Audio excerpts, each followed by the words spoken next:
कहते हैं कि नेकी का बदला जरूर मिलता है, लेकिन कराची में टैक्सी चलाने वाले रेहान के लिए उस एक रात की नेकी उस पर ऐसी भारी पड़ेगी, ये उसने कभी सोचा भी नहीं था। ये कहानी थी उसकी आखिरी सवारी की, उस लड़की की, और एक ऐसी मोहब्बत की जो नामुमकिन थी। रात के तकरीबन 3 बजे थे और कराची की सड़कों पर सन्नाटा था। हवा में बारिश के बाद मिट्टी की खुशबू फैली हुई थी। रेहान अपनी टैक्सी में घर लौट रहा था। वो अपनी माँ के ऑपरेशन के बारे में सोच रहा था, जिसके पैसे जमा करने के लिए वो हर रात देर तक काम करता था। उसने गाड़ी एयरपोर्ट के पीछे वाली लंबी सुनसान सड़क पर मोड़ दी। वहाँ स्ट्रीट लाइट्स बहुत कम थीं, जो गीली सड़क पर थोड़ी थोड़ी रोशनी डाल रही थीं। ऐसी ही एक रोशनी में उसने उसे देखा। सड़क के किनारे एक लड़की खड़ी थी, जो बारिश में पूरी तरह भीग चुकी थी और ठंड से कांप रही थी। जैसे ही रेहान ने गाड़ी धीमी की, हेडलाइट्स की रोशनी उस पर पड़ी। वो बहुत खूबसूरत थी, लेकिन उसकी बड़ी बड़ी आंखों में बहुत डर था। उसके कपड़े भीग कर जिस्म से चिपक गए थे। वो बहुत अकेली और लाचार लग रही थी। पहले तो रेहान ने सोचा कि गाड़ी ना रोके, क्योंकि इतनी रात को सड़क महफूज नहीं थी, लेकिन उस लड़की का डरा हुआ चेहरा देखकर उसका ज़मीर नहीं माना। उसने गाड़ी किनारे की, शीशा नीचे किया और नरमी से पूछा, बहन, आप ठीक तो हैं? इस वक्त यहाँ क्या कर रही हैं? मेरी आवाज़ सुनकर वो डर गई। मेरी गाड़ी खराब हो गई है और फ़ोन भी बंद है। उसने कांपती हुई आवाज़ में कहा, मैं यहीं पास में रहती हूँ, क्या आप मुझे घर छोड़ देंगे? रेहान को उस पर तरस आ गया। उसने दरवाजे का लॉक खोला। हाँ, ज़रूर, अंदर बैठ जाइए, वरना आपको ठंड लग जाएगी। वो एक पल के लिए रुकी, फिर जल्दी से पिछली सीट पर बैठ गई। उसके साथ ठंडी हवा का एक झोंका भी गाड़ी में आ गया। वो कोने में सिमट कर बैठ गई और पास के एक पुराने मोहल्ले का पता बताया। रास्ते भर खामोशी रही। रेहान ने गाड़ी का हीटर थोड़ा चला दिया। वो उसे शीशे में देख सकता था, जो अंधेरे में धुंधला सा नजर आ रहा था। उसने कोई और सवाल नहीं पूछा और चुपचाप गाड़ी चलाता रहा। जब वो उसकी बताई गली में पहुंचे, तो उसने एक बड़े पुराने से गेट की तरफ इशारा किया। बस यहीं रोक दें। रेहान ने गाड़ी रोक दी। इससे पहले कि वो किराए के बारे में कुछ कहता, उसने दरवाजा खोल लिया। आपका बहुत शुक्रिया, उसने धीमी आवाज में कहा। आपकी नेकी के लिए शुक्रिया। ये कहकर वो गाड़ी से उतरी और गेट के अंदर गायब हो गई। गेट उसके पीछे एक हल्की आवाज के साथ बंद हो गया। रेहान कुछ देर हैरान सा बैठा रहा। उसने घर को ठीक से देखा भी नहीं था। फिर वो मुस्कुराया। उसे किसी की मदद करके अच्छा महसूस हो रहा था। उसने गाड़ी मोड़ी और घर की तरफ चल पड़ा। वो सोच रहा था कि वो जल्द ही उस लड़की के चेहरे को भूल जाएगा, लेकिन वो गलत था। वो चेहरा तो अब उसके दिल और दिमाग पर बसने वाला था। उस रात रेहान गहरी नींद सोया, लेकिन उसने एक अजीब ख्वाब देखा। उसने खुद को उसी सड़क पर खड़ा पाया जहां वो लड़की मिली थी, मगर अब वहां बहुत घनी धुंध थी और शहर की कोई आवाज नहीं आ रही थी। रोशनी सिर्फ एक टिमटिमाते हुए स्ट्रीट लैंप से आ रही थी। उसे अपने पास किसी के होने का एहसास हुआ। उसने मुड़कर देखा तो वो वही लड़की थी, मगर अब वो डरी हुई या भीगी हुई नहीं थी। वो बड़े आराम से खड़ी थी और उसके कपड़े बिल्कुल सूखे थे। उसके जिस्म से एक हल्की रुपहली रोशनी निकल रही थी। उसकी आंखों में डर की जगह एक अजीब सी समझदारी थी। रेहान, उसने कहा। उसकी आवाज अब कांप नहीं रही थी, बल्कि बहुत साफ और सुरीली थी। आप मेरा नाम कैसे जानती हैं? रेहान ने पूछा। उसका दिल जोर से धड़कने लगा। वो मुस्कुराई। मैं तुम्हारे बारे में बहुत कुछ जानती हूँ रेहान। मैं आज रात तुम्हें परख रही थी। ये सड़क 2 दुनियाओं के मिलने की जगह है, उसने बताया। मैं रात को अकेले सफर करने वालों को देखती हूँ। मैं खुद को मजबूर दिखाती हूँ ताकि उनके दिल की नीयत जान सकूं। अगर तुमने मुझे बुरी नजर से देखा होता या मेरा फायदा उठाने की कोशिश की होती, तो मैं तुम्हें ऐसी दहशत दिखाती कि तुम सोच भी नहीं सकते। मैं तुम्हें हमेशा के लिए इस धुंध में कैद कर लेती। रेहान ये सुनकर बहुत डर गया। लेकिन तुम एक अच्छे इंसान निकले। वो एक कदम करीब आई।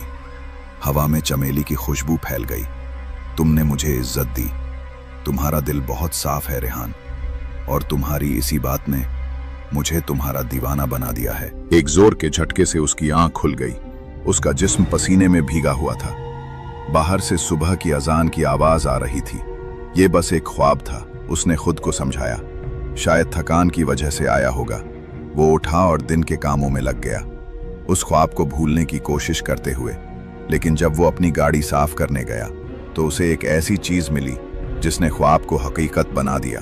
पिछली सीट के फर्श पर, ठीक उसी जगह जहां वो लड़की बैठी थी, चमेली का एक ताजा फूल पड़ा था।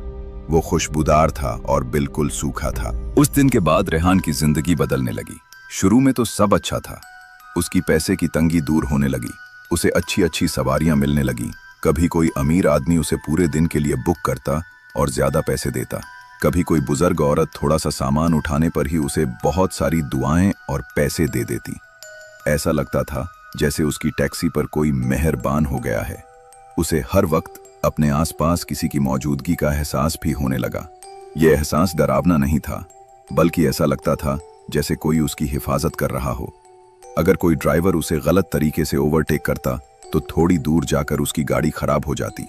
अगर कोई सवारी किराए पर ज्यादा बहस करती तो वो अपना बटुआ गाड़ी में ही भूल जाती। उसे हर वक्त चमेली की खुशबू आने लगी।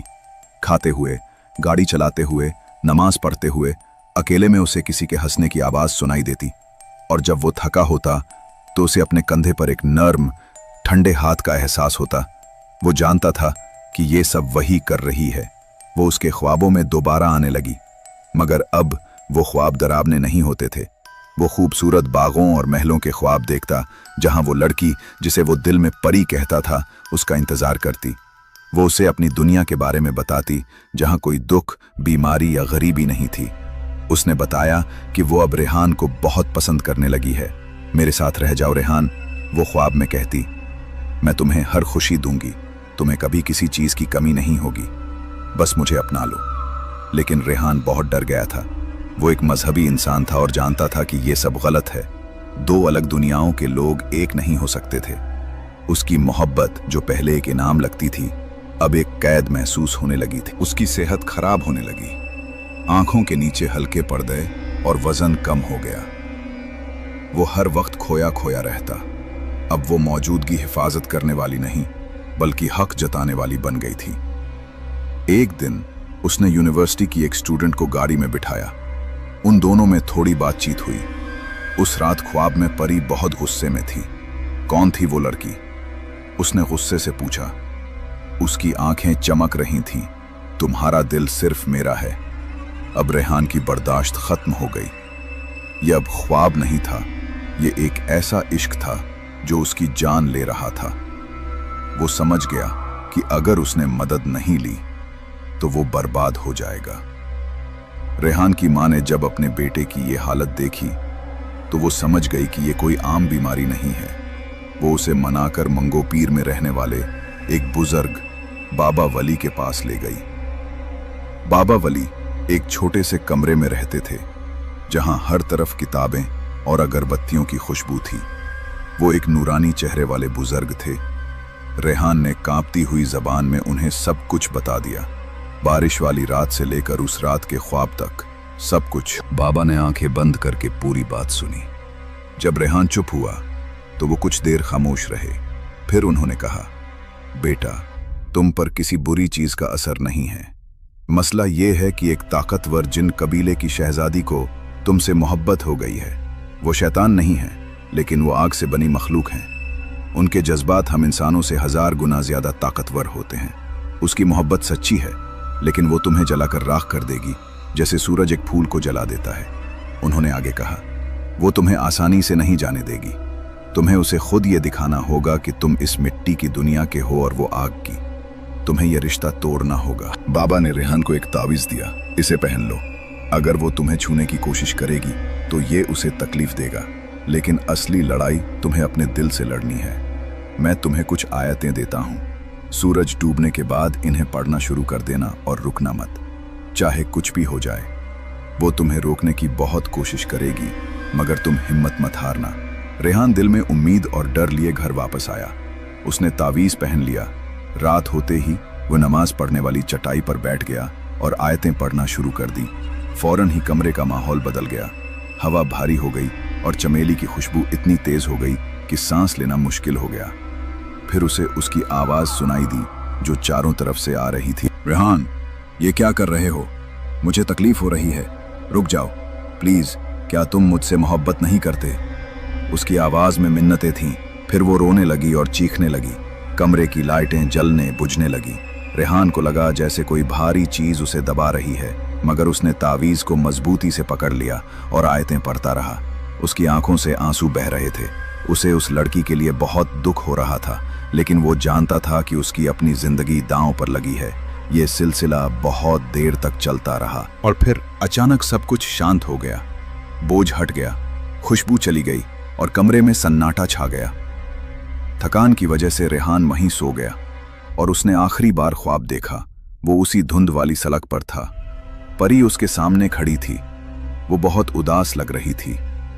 अब हमारे बीच एक दीवार बन गई है, उसने नरमी से कहा। तुमने अपनी दुनिया चुन ली, मैं इसे पार नहीं कर सकती, मुझे माफ कर देना, रेहान ने धीरे से कहा। उसने एक आखिरी उदास सी मुस्कान दी। माफी मत मांगो, तुम्हारा दिल साफ था, मैं ये कभी नहीं भूलूंगी।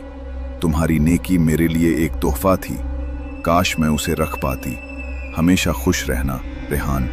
ये कहकर वो मुड़ी और उस घनी धुंध में चलते चलते गायब हो गई। रेहान की आंख खुली तो सुबह हो चुकी थी और परिंदों की आवाजें आ रही थीं।